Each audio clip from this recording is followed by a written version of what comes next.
अस्सलाम वालेकुम दोस्तों, मैं हूं आसिम महमूद और आप देख रहे हैं आपका अपना YouTube channel dare math channel में। आज हमें क्वेश्चन नंबर 9 से आगे वाले क्वेश्चन सॉल्व करने हैं। एक्सरसाइज होगी हमारी 3.6। आप रहेंगे मेरे साथ वीडियो के एंड तक, तो फिर हम अपनी वीडियो को स्टार्ट करते हैं। क्वेश्चन नंबर 9 में हमें लिमिट्स गिवन है 1 और -1, और ये हमें क्वेश्चन भी गिवन है। अब इसमें ज़रा गौर कीजिए, तो ये जो x square plus x plus 1 है ना, और इसकी ये होल स्क्वायर रूट है, इसका अगर डेरिवेटिव लें स्क्वायर रूट के अलावा, मतलब स्क्वायर रूट को छोड़कर आप इस फंक्शन का डेरिवेटिव लीजिए तो बनता है 2x प्लस 1। अब अगर हम इसको मल्टीप्लाई कर दें ना 2 के साथ, तो फिर इसका डेरिवेटिव यहाँ बन सकता है। मतलब आप इसे देखिए, हम इसे यूँ लिखेंगे, साइन ऑफ इंटीग्रेशन 1 से -1, और इसको आपने यहाँ लिखिए, यानी x square plus x plus 1, और ये जो स्क्वायर रूट है इसे आप यहाँ 1/2 बनाइए, और ये जो x प्लस 1/2 है ना, आप उसको यहाँ लिख लें, साथ में लिख लें dx। अब देखिए कि यहाँ पे अगर 2 से हम कर दें मल्टीप्लाई, इसको भी और इसको भी, तो फिर 2 कैंसिल हो जाएगा, 2x प्लस 1 बनेगा, वो इसका डेरिवेटिव बन जाएगा। मतलब हमने 2 से खुद से मल्टीप्लाई करना है और बाहर डिवाइड भी करना पड़ेगा। तो 1 -1 लिखा हमने, इसे लिखा x square plus x plus 1 raise to power हमारे पास होगी 1/2, और इसको 2 से मल्टीप्लाई करने वाला हूँ मैं। जब इसे हम करेंगे मल्टीप्लाई तो ये देखिए 2x हो गया, 2 जब इससे मल्टीप्लाई होगा तो 2/2 1 होता है। तो अब आप देखिए, पावर इसकी छुपा दें, मतलब पावर इसकी समझ ले नहीं है। विदाउट पावर ये जो फंक्शन है x square plus x plus 1, इसका डेरिवेटिव बनता है 2x प्लस 1, वो ये आगे है। तो जब पावर छुपाने से डेरिवेटिव बनता हो तो हम क्या करते हैं, हम यहाँ पे इसकी पावर में 1 ऐड करेंगे, मतलब x square plus x plus 1 raise to power के बन जाएगी 3/2, और इसी को डिवाइड कर दिया जाएगा 3/2 के साथ। यहाँ जो लिमिट्स आपको गिवन है वो है 1 और -1, वो यहाँ लिख दीजिए। अच्छा, अब इस 3/2 को बाहर लाइए, इस डिवीजन से जब बाहर आएगा ना, तो इसने यू बन जाना है 1/2, 2/3, ये 2/3 बन जाएगा क्योंकि ये उलट जाएगा ऊपर जाकर। और यहाँ आपके पास है x square plus x plus 1, और इसकी जो पावर है वो है 3/2, और जनाब इसकी लिमिट्स भी हम लिख लेते हैं 1 और -1, ये लिमिट भी लिख ली। यहाँ से ये 2 से कैंसिल हो जाएगा तो 1/3 मिलेगा। और अब जहाँ लिखा हुआ है ना यहाँ पे x, वहाँ आपको ये 1 लगाना है, यहाँ 1 लगाएं, यहाँ लगाएं, यहाँ लगाएं। 1 स्क्वायर 1 होता है, ये भी 1 होता है, ये भी 1 होता है, तो ये आपका बन जाएगा 3, और उसकी पावर कितनी है 3/2 माइनस, ये फार्मूले का आ गया। अब आपने ना -1 लगाना है, यहाँ लगाएंगे तो स्क्वायर हो जाएगा, यहाँ लगाएंगे प्लस होगा, तो मतलब आपके पास बचेगा सिर्फ 1, बाकी क्या होगा ऊपर पावर 3/2। तो आप इसे क्लोज कर दीजिए, 1/3 लिखिए। अब ये है 3 raise to power 3/2, 3 raise to power 3 होता है 27, यानी 27 होता है, और ये है 1/2, उसे आप अभी ऐसे ही रहने दीजिए। और 1 की पावर कुछ भी हो वो आपको मालूम है, उसे 1 ही लिखा करते हैं। अच्छा, अब हम क्या करेंगे, लिखेंगे ये जो 27 है ना माय डियर, आपको पता होना चाहिए कि हम इसे 9 मल्टीप्लाई बाय 3 लिख सकते हैं, जो कि 27 ही होता है। ऐसा हम क्यों करते हैं, क्योंकि 9 की जो स्क्वायर रूट है वो 3 होती है और इसकी नहीं होती। इसको हम यूँ लिख सकते हैं 3 स्क्वायर रूट 3 और -1। लीजिए जी, ये है हमारा आंसर। लीजिए जी, इम्पोर्टेंट शॉर्ट क्वेश्चन है हमारा। 3 से 0 इसकी लिमिट है, एक्स स्क्वायर प्लस 9 हमें गिवन है। हम इसे क्या लिख सकते हैं, हम इसे लिख सकते हैं 3 से 0 dx लिख सकते हैं, और ये जो एक्स स्क्वायर है इसे यू लिख सकते हैं, 9 को हम 3 स्क्वायर लिख सकते हैं। ठीक हो गया जी। अब ना एक फार्मूला होता है हमारे पास, अगर आपको नहीं याद तो मैं आपको याद दिला देता हूँ कि अगर हो ना sine of integration dx divided by x square plus a square, अगर ऐसे हो तो फिर इसकी इंटीग्रेशन होती है 1/a tan इनवर्स x/a और प्लस सी, ये इसके बराबर होता है। ये ऐसे में यहाँ ना डब्बे में डाल देता हूँ, उसे डब्बे में डब्बा, डब्बे में केक। लो जी, ये हमने इसको लिख दिया। मतलब इसमें ना हम ये फार्मूला इस्तेमाल करेंगे। अब इस क्वेश्चन में जहाँ 3 लिखा है वहाँ, जहाँ मतलब ये a है वहाँ आप 3 लगा देंगे, और जहाँ पे x है वहाँ पे आप x ही लगाएंगे। तो फिर आपका क्वेश्चन ये u बन जाएगा, मतलब इसकी इंटीग्रेशन u बनेगी 1/3 tan इनवर्स x/3। और अब इसमें c आता था ना, ये क्योंकि डेफिनेट इंटीग्रल है इसमें हम c नहीं लिखेंगे, बस यही फ़र्क पड़ेगा। और बाकी आपने ना ऐसे 3 से 0 इसकी लिमिट वैसी की वैसे ही लिख देनी है। अब हमें करना क्या होता है कि ये 3 पहले x की जगह लगाना है, फिर माइनस लगाकर ये 0 लगाना है। मतलब आप इसे लिखेंगे 1/3 tan इनवर्स 3/3 लिखेंगे, माइनस फिर आप लिखेंगे 1/3, फिर आप लिखेंगे tan इनवर्स 0/3। अब 0/3 जो है वो 0 होता है, और यहाँ से आप क्या करेंगे 1/3 लिखेंगे, tan इनवर्स 1 बन जाएगा, और tan इनवर्स 0 होता है तो ये सारा 0 हो जाएगा। अच्छा, अब रह गया tan इनवर्स 1। आपको मालूम है tan इनवर्स 1 क्या होता है, 45 डिग्री होता है, जिसे हम π/4 लिखते हैं। अब ये π/4 जब इस 3 से मल्टीप्लाई होना तो इसने बन जाना है π/12। लीजिए जी, ये है इसका क्यूट सा आंसर। एक और इम्पोर्टेंट चार्ट क्वेश्चन है जिसमें लिखा हुआ है cos t dt और लिमिट्स भी गिवन है। cos की इंटीग्रेशन होती है sin t, ठीक है ना। ये तो डायरेक्ट, इसमें कुछ भी सिंप्लीफिकेशन नहीं होनी, ये डायरेक्ट ही सॉल्व हो जाएगा। यानी cos t होता है, इंटीग्रेट करें तो sin t के बराबर होता है, और जो उसकी लिमिट्स हैं वो हम लिख देते हैं π/3, और यहाँ लिख देते हैं π/6। अब आपने क्या करना है, जहाँ t है ना वहाँ आपने π/3 लगाना है, तो ये बन जाएगा sin π/3 माइनस साइन हो जाएगा π/6। अब साइन π/3 होता है 60 डिग्री। π/3 किसके बराबर है, 60 डिग्री, और ये किसके बराबर है, 30 डिग्री के। मतलब आप इसे लिख सकते हैं साइन 60 डिग्री माइनस लिख सकते हैं साइन 30 डिग्री। अब आपको सिर्फ इनकी वैल्यूज़ लगाना होंगी। साइन 60 वैल्यू क्या देती है, √3/2, और साइन 30 वैल्यू देता है 1/2। आप इनका एलसीएम ले लें तो √3 माइनस 1/2 आपको मिलता है, जो कि इसका क्यूट सा खूबसूरत सा आंसर है। जी तो माय डियर, ये है क्वेश्चन नंबर 12, जिसमें उसने पावर छुपाने से इस फंक्शन का आगे डेरिवेटिव मौजूद है। ठीक हो गया। जब ऐसे फंक्शन का डेरिवेटिव होता है तो हम इसे हल कर लेते हैं।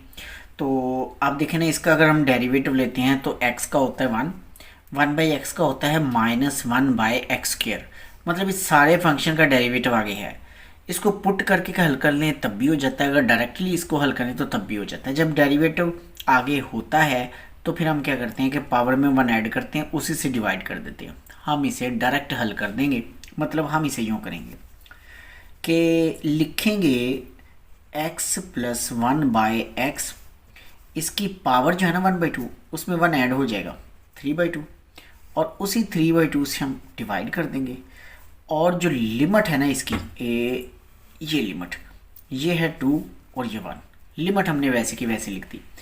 अब ये जो 3/2 है ना, ये हो जाएगा हमारे पास 2/3, और अब हमने x + 1/x की पावर 3/2 और माइनस सॉरी अभी तो वैसे लिखेंगे, अगले स्टेप में हम इसकी लिमिट पुट करेंगे। अब हम लिमिट पुट कर देते हैं। ठीक, जहाँ हम x लिखे ना वहाँ हम 2 लगाएंगे, यानी 2/3 लिखेंगे, और x की जगह 2 लगाएंगे तो 2 + 1/2, इसकी पावर होगी 3/2 माइनस, फिर हम लिखेंगे 1 + 1/1, और इसकी पावर भी हमारे पास 3/2 हो जाएगी। आप लिखिए 2/3 और इसका एलसीएम ले लिए। एलसीएम लेंगे ना जब आप, तो 5/2 रेज़ टू पावर 3/2 माइनस ये हो जाएगा 2 रेज़ टू पावर 3/2 आपके पास आ जाएगा। अच्छा जी, अब हम क्या करने वाले, इसे सिंपल करना है, और तो अब कुछ नहीं, सिंपल इक्वेशन है। डेरिवेटिव तो हो चुका है, इंटीग्रेशन तो यहाँ पे हो गई है इसी एक स्टेप के अंदर ही। बाकी जो अब हो रहा है ये सिंप्लीफिकेशन है।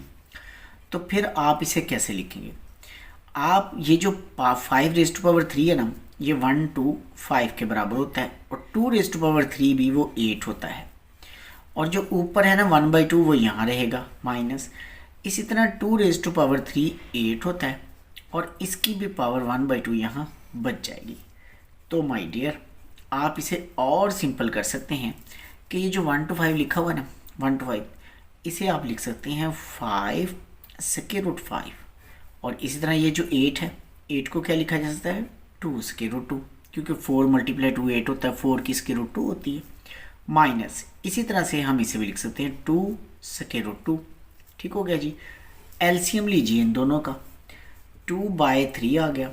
एलसीएम लिया तो 5 स्क्वायर रूट 5 माइनस, ये जब ऊपर मल्टीप्लाई होना है ना तो इसने 8 ही बन जाना है, और नीचे रह जाएगा ये 2 स्क्वायर रूट 2 और इसका एलसीएम बन गया। सिर्फ ये 2 इससे कटता है और कुछ नहीं कटता। तो फिर हम क्या करेंगे, इसको काटने के बाद इस 3 ने सिर्फ इससे मल्टीप्लाई होना है, बाकी सारा वैसे का वैसे रहेगा, और यही हमारा क्यूट सा आंसर होगा जी। ऐसे लिखने पर क्यूट सा आंसर होगा।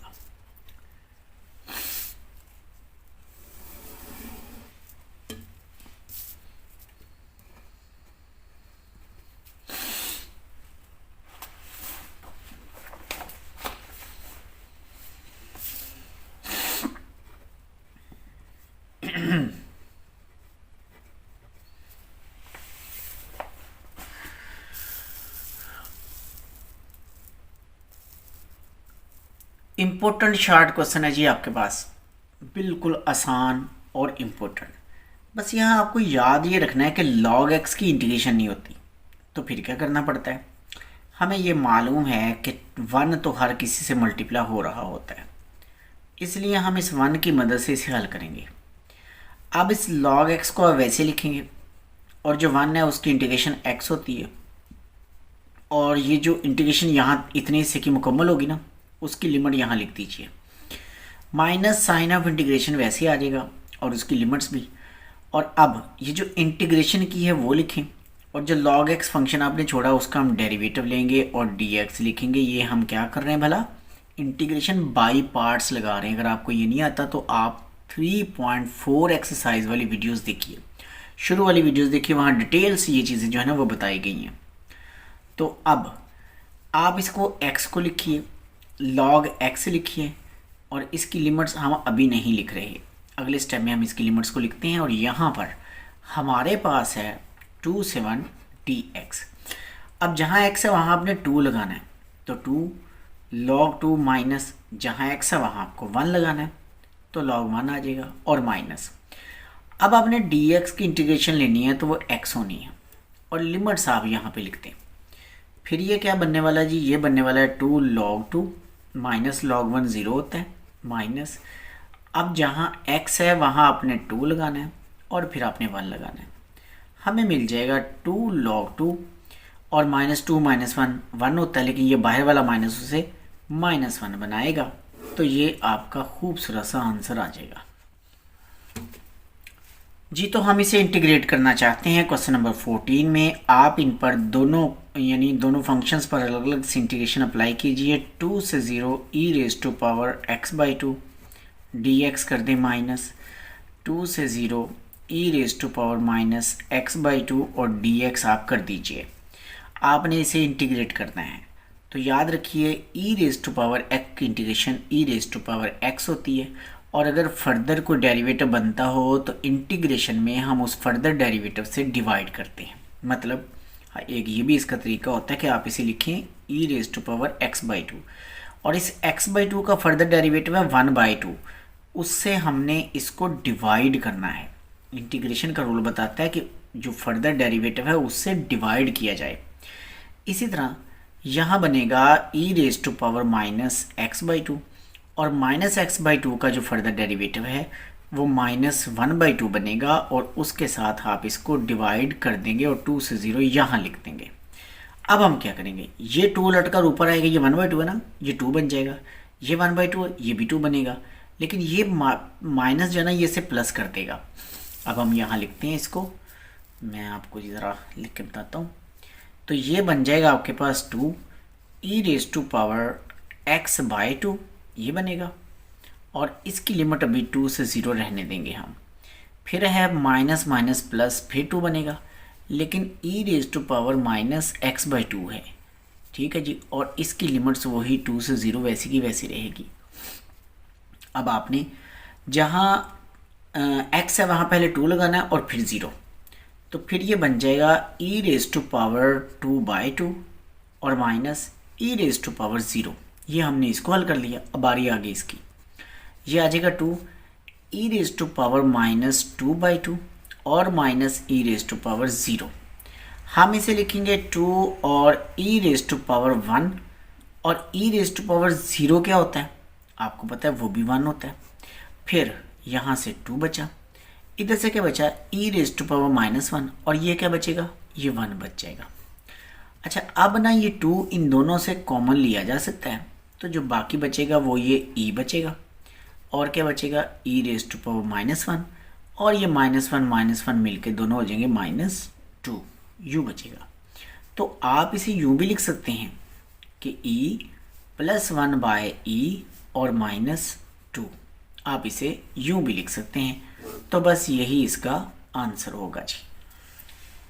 तो माय डियर, ये था हमारा आज का वीडियो लेक्चर। मिलेंगे हम कल इससे नेक्स्ट वीडियो लेक्चर में। तब तक के लिए अल्लाह हाफिज़। अल्लाह ताला हम सब का हमें नासिर हो।